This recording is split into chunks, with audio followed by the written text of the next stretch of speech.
Get what you missed on Pearl Overdrive. Amen and amen. Today's devotion is called Press Play because we have a part to play. I'm going to say that again. Press play because we have a part to play. And first of all, let's stop with the blame game. Let's stop with the blame game because one, we have there's an issue at hand. Correct. So instead of trying to say parents are the ones with an issue, the children are the one with an issue, the society is to blame. So everyone is blaming someone else. Press play. Activate your I can do something about it. True. Activate your there's something going wrong and I'm going to do right by it. I'm not going to do the wrong thing. Activate play because if you're selling liquor to under 18s, what are you doing? Activate play because if this is my younger brother, how about I just tell them, Niaje, don't do this?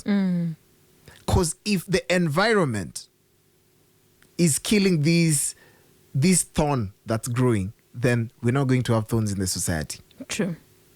That's what I would like you to do. Activate or play, press play. Because if we don't do that, then we are going to be either first-hand recipients of the trouble that's just about to be birthed by this, or we are going to face it secondary. Because these guys are going to leave school, watakuwa dropouts, unemployment levels, hata umesoma and there is no job. That form of hopelessness is as a result of everyone. That leader who's stealing money that's meant for the youth. That leader who's stealing money meant for infrastructure for schools. That leader who's stealing money for infrastructure for rehabilitation centers. That leader who's putting about a law that prohibits young professionals to jump into these institutions to go and tell young people that there is a possibility that life could turn out better. That leader who is gradually muting the voice of the church. Because if the church is silent, not because the church wants to be silent, the church has been silenced. Leaders have been bought. Leaders have been, religious leaders have been given money to keep quiet. An issue comes up, a spiritual leader goes there and sides with a political leader. There is a religious leader, a clergyman, just the other day who said that there should be no politicking in church. Any spiritual leader who's affiliated to a politician and they want to bring politics to church should just stop preaching naende afanye maneno mengine. Because why I'm not pointing at this child directly is because he or she is a fruit of our society. Correct. So we want to blame the fruit and yet there's a seed. We need to deal with the root, from the root Exactly. of that particular plant and the branches and everything. Deal even with the seed right before it sprouts, Joanique. True. I like what you said. And maybe just to add on what you're saying, as parents, as guardians, as the society, we should normalize speaking to our young adults. I was having a chat with our very own Gibbs Older, and he was saying that our young adults, they don't need to come for advice from us. We should be the ones willing to offer this guidance to them, whether they ask for it or not. And we need to just look for a clever way of giving this advice to them.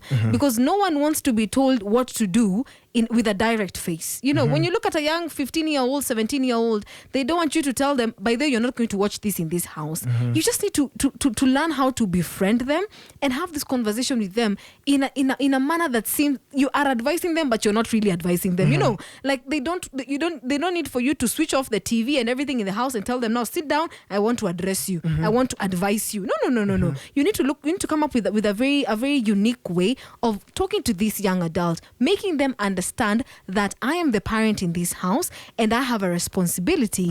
And also you don't have to rub it on their faces that I am your parent and I have authority over you. They know that. Joanique, but you're saying something really important. Yes. But the question is, do I have to play parent to feel like a parent in my house? Not really. Joanique, I was born in a household where my dad doesn't talk too much, but he's the authority. You don't have to be told, respect your parents. Yes. Naturally, innately, we are born like that. We are born to respect. We are born to take care ourselves. Give you an example. Hii maneno imefanyika Bungoma. No, Kisii. High school. Yes. How do you just stab a teacher? It's a provoked feeling. It's something that is, you're not born with knives ready to stab people. Correct. You're born, then you learn these things as you go. Sorry to cut you short. You are actually talking about something that needs not only to be addressed, but also needs attention. Very true. Because we are just addressing issues passively. Huyo si mumchape kiboko arudi darasani. Deal with the root cause. Find out what is eating up that child. Because let me tell you, before they get to a place where wanachomwa hiyo kisu wanataka kudunga, it has come from somewhere.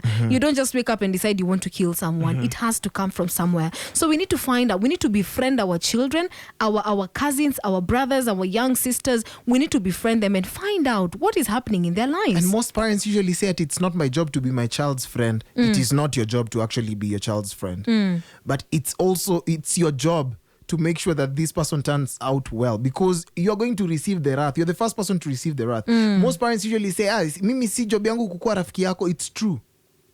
But when things are not working out, you see this child becoming more indisciplined. It means that you need to put down your tools of war.